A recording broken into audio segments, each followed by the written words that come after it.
박정희 대통령을 기리며 우리는 오늘 박정희 대통령의 서거 41주기를 맞이하기 위하여 이를 추도하기 위해 모였습니다. 저는 개인적으로 지금 이 시기는 매우 어지럽고 어려운 시기라고 생각합니다.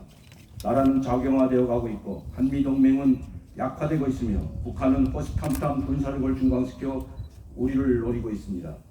거기에 현 정부는 이러한 국제적 정세를 고의적으로 외면함으로써 국민들을 좌우로 분열시키고 갈등과 반목으로 서로에 대한 불신이 하늘을 찌르게 만들고 있으며 나라가 파국으로 치닫고 있는 이때 한 사람의 지도자가 얼마나 중요한지 다시 한번 생각하게 됩니다. 지금 이 시기 박정희 대통령의 리더십이 종말고 있습니다. 국국적인 5.16 혁명과 대한민국의 산업화 그 자체인 박정희 대통령님, 당신은 정말 위대한 지도자시었습니다. 저는 북한 평양에서 출생한 평양 토박이입니다. 북한에서도 김일성의 어머니 강반성의 집에서 자란 북한 핵심층에 있던 사람입니다.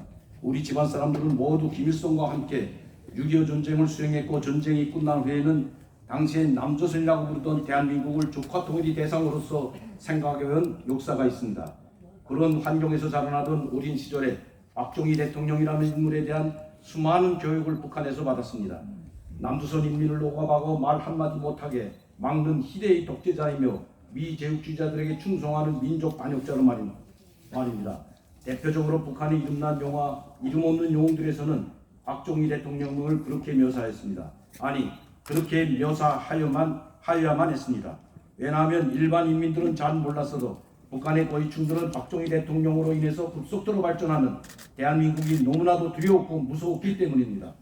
박정희 대통령님이 살아계실 당시 많은 사람들은 분단되어 있는 남북한을 비교할 때 김일성과 박정희 대통령을 놓고 비교 분석을 하였습니다.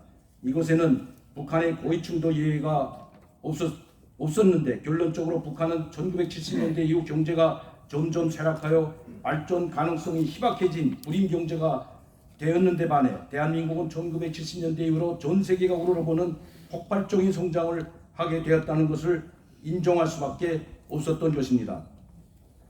때문에 북한에서는 정말 여러 차례 박정희 대통령을 암살하기 위하여 정말 많은 시도를 하였던 것입니다. 당시 북한 고위층의 분위기는 이대로 가다가는 국력이 역전된다. 남조선의 국력이 박정희를 중심으로 급속히 발전하고 있다. 박정희만 암살하면 남조선의 성장은 다시 멈추게 될 것이다와 같았습니다. 그리고 오랜 시간이 흐른 지금 당시 북한 고위층의 생각은 사실로 드러났습니다.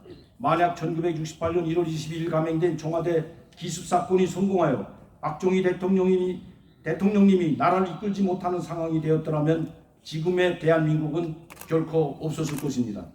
저는 한국에 정착한 뒤 대학교와 대학원을 다니며 정치학을 공부했습니다. 그때 공부하던 중 가장 감명 깊게 와닿은 박정희 대통령의 말씀이 있습니다. 국민에게 새끼밥도 제대로 못 먹이는 지도자는 참다운 지도자가 아니오. 여러분들은 어떤 정책이나 법률을 위반할 때 반드시 국민에게 밥을 먹을 수 있는 방법론과 연관을 시켜서 발상을 해야 합니다. 인권, 민주 모두 다 좋은 말이오. 그러나 참다운 인권과 민주는 굶짐으로부터의 해방에서 나옵니다. 이 말 속에 박정희 대통령님의 위대함이 모두 들어있습니다. 김일성은 그 당시 2천만도 되지 않던 인민들에게 새끼밥도 제대로 못 먹이는 지도자였습니다. 또한 북한의 민주화가 지금 일어나지 못하는 가장 큰 이유 중 하나는 굶짐으로부터의 해방이 아직 이루어지지 않았기 때문이라고 저는 생각합니다. 제가 94년 자유대한로의 망명을 결심한 것에는 이 두 가지에 대한 문제가 완전히 해결된 국가가 대한민국이라는 확신이 있었기 때문입니다. 북한의 대량 아사 사태와 인권 유린으로 인해 지금 3만 명이 넘는 탈북민이 대한민국에 정착해 있습니다.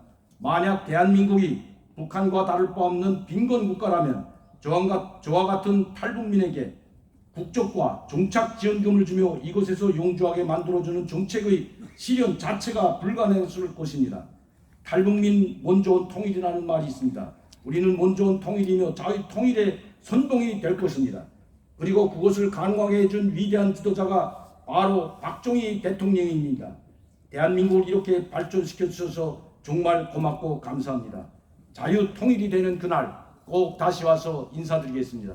2020년 10월 26일 강명도 올림. 감사합니다.